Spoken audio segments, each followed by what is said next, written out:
Good evening, I'm Eugene Chan, and a warm welcome to Straight Talk. Our guest this evening is Professor Frederick Mao, founder and director of Performing Arts Asia. Professor Mao is Hong Kong's godfather of drama and has had extensive performing and directing experience for over 50 years on both the local and international stage. In 2004, he received the Bronze Bohemian Star for his contributions to Hong Kong performing arts and has been named Best Director at the Hong Kong Drama Awards no less than 5 times.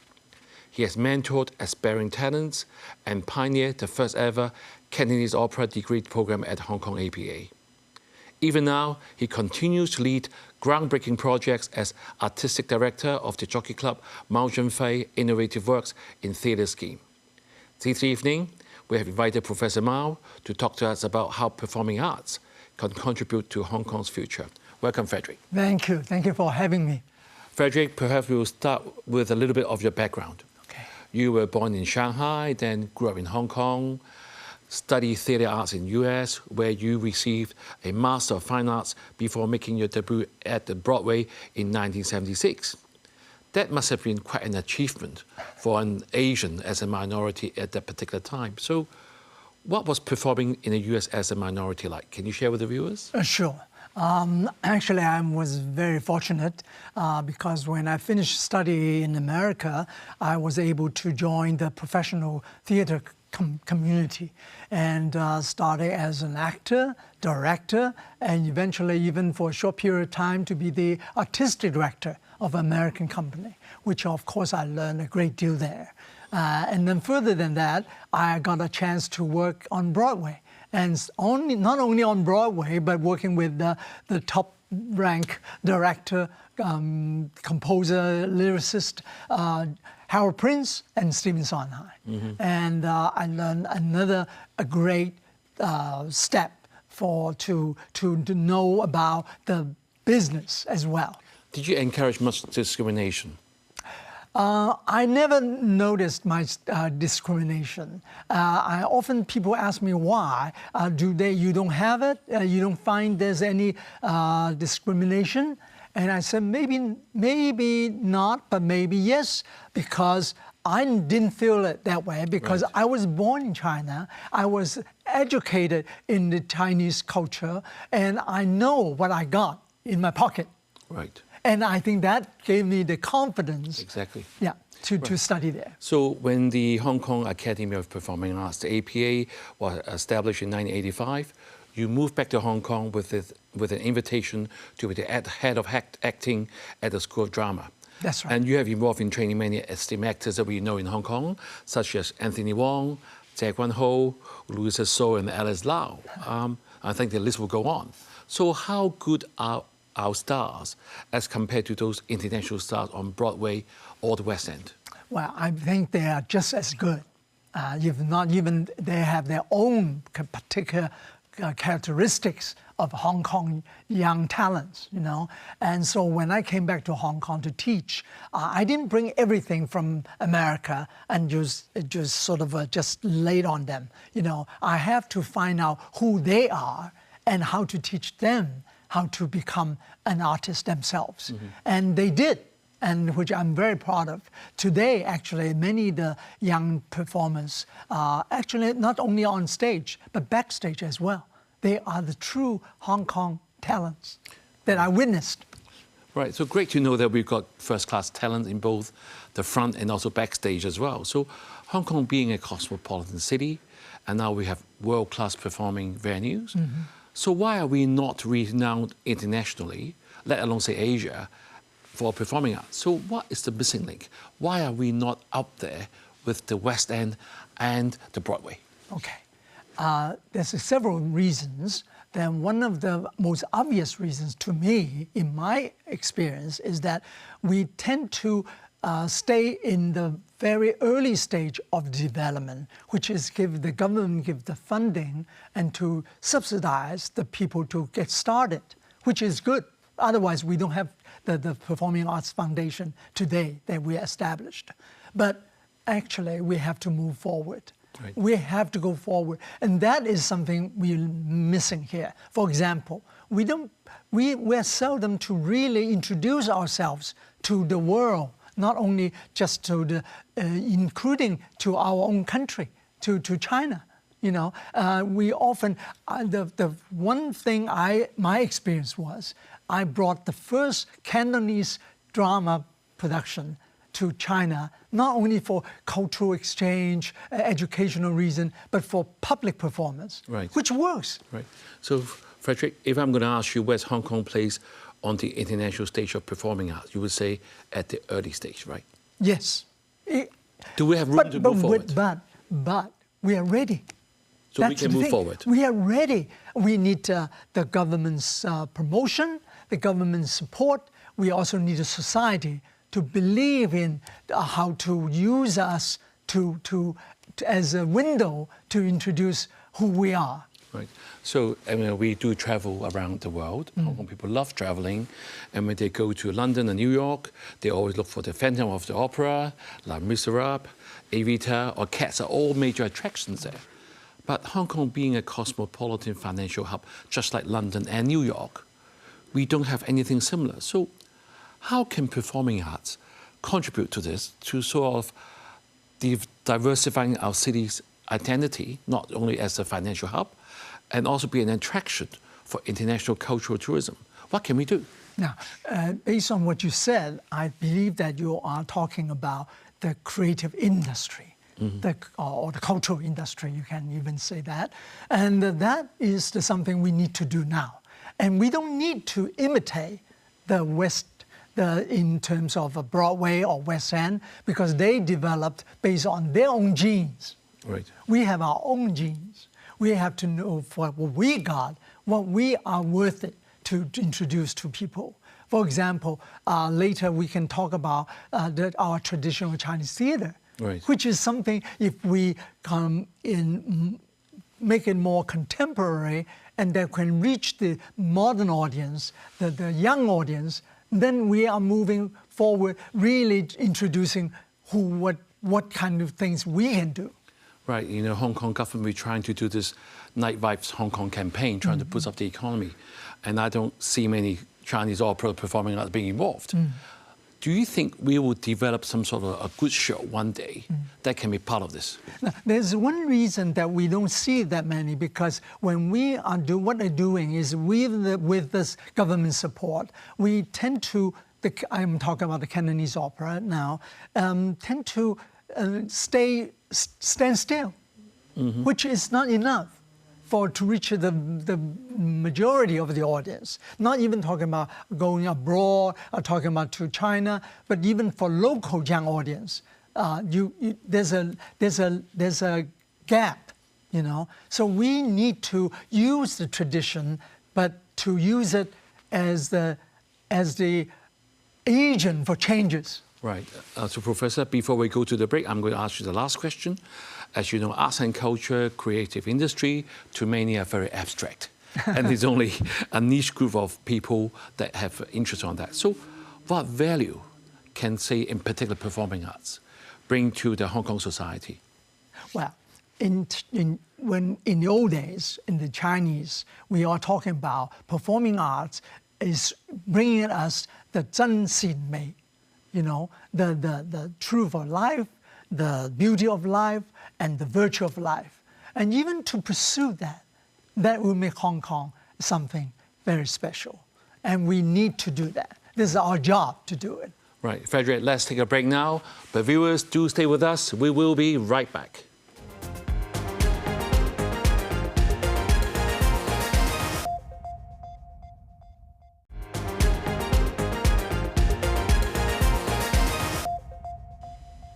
Thank you for staying with us. And we have Professor Frederick Mao with us talking about how performing arts can contribute to Hong Kong's future. So, Professor, in the first half, you said it's very important for city to have our own identity so that we are united to move forward. So, and I know that your passion is Cantonese opera, and you were the founding chair of the School of Chinese Opera in the APA.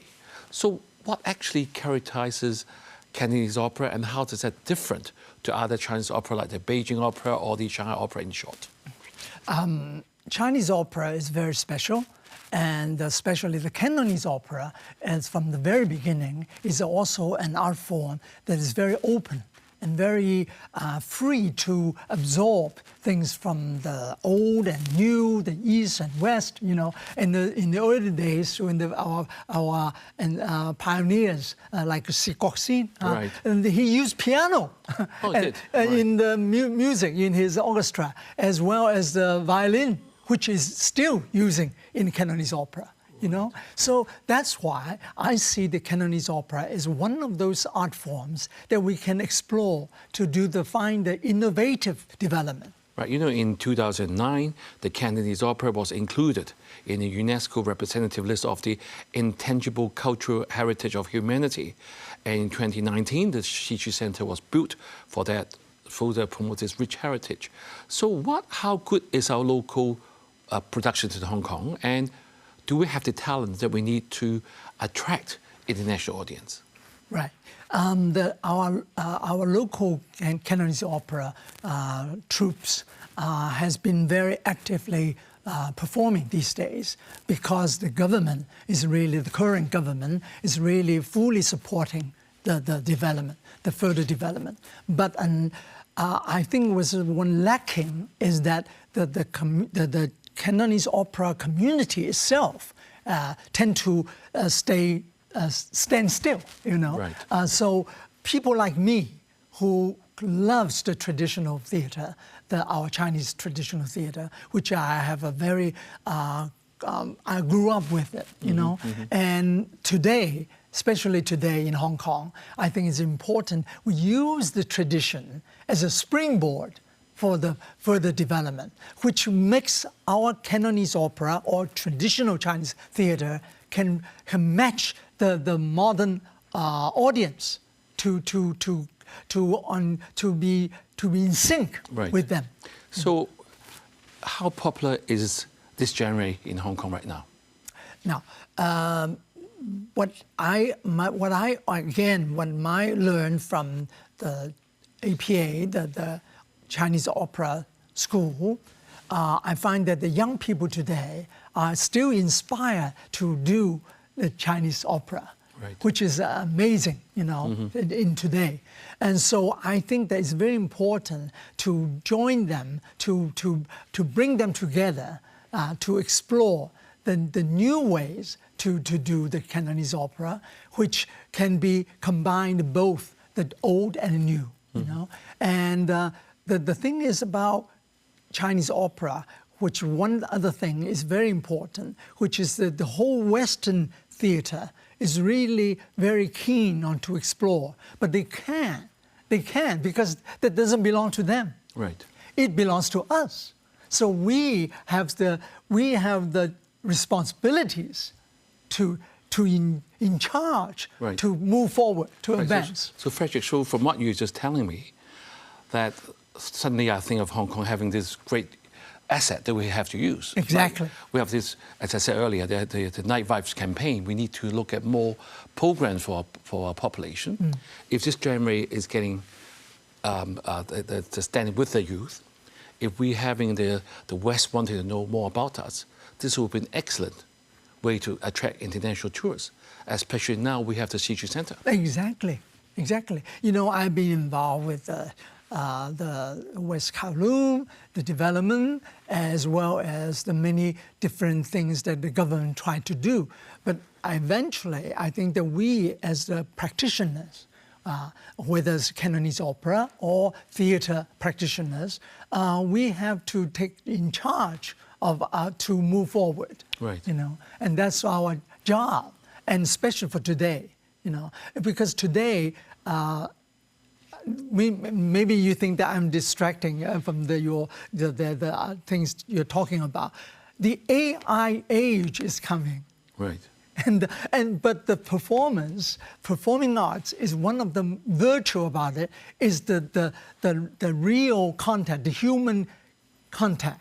Right. You know, like the Japanese director Suzuki would say that we have to, probably is the last place we can have the human energy, the animal energy contact. Right. You know? So, Professor, I mean, thank you for being so passionate about the whole thing. And it has been said that Hong Kong has been a cultural desert, but now we have the West Kowloon Cultural District, and now Hong Kong has been part of the 14th five-year plan of our country. So we are now on this way to being an international arts hub. So do you think all this is coincidental, or do you think we have been part of the plan all along? What do you think? I think it comes along.